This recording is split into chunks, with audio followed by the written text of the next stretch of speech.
Hello folks, in this video I will be showing how to populate the user interface from a single reference element for multiple scriptable objects.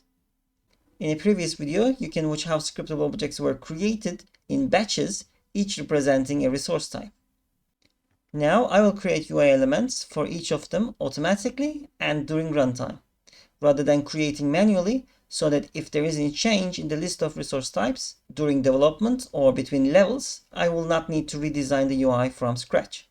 Here in this example, I have a UI window titled Warehouse that shows the number of resources in the player's storage.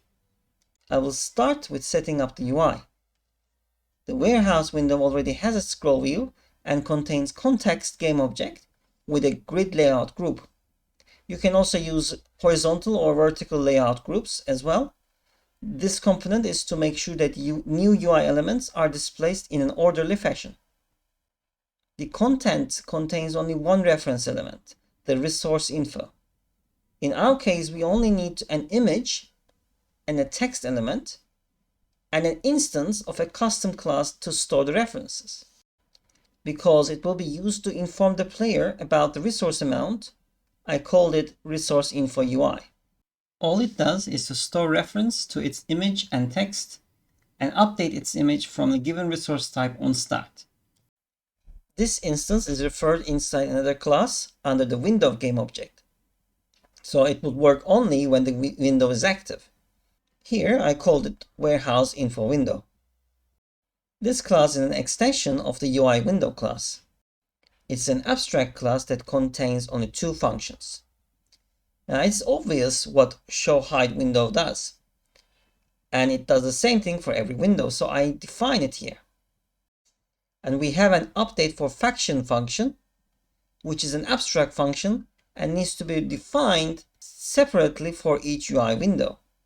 For example, for warehouse window it can display the storage, but for population it can show the units.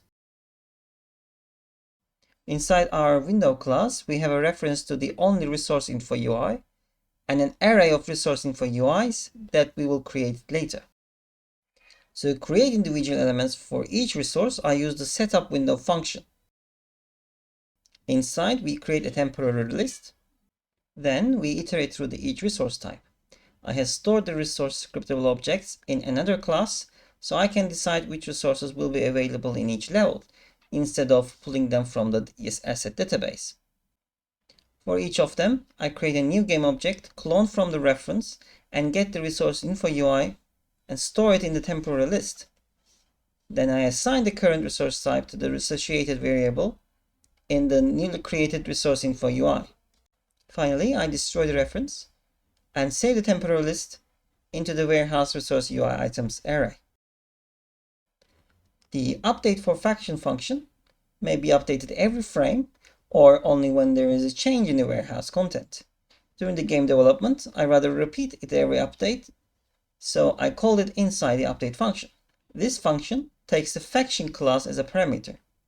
Now each player, AI or human, gets a faction instance.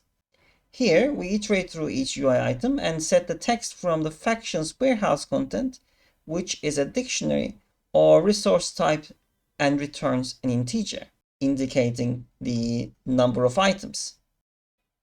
Later, I added other variables such as how many will be produced or how many will be consumed. But for now, I will use just how many there are in the warehouse.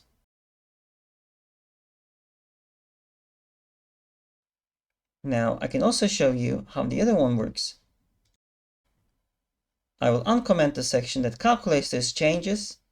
What is happening is it's calculating the consumptions and productions every time it's called.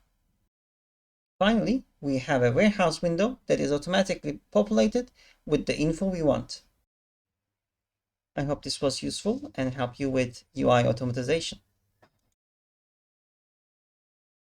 Thank you, and see you in the next video.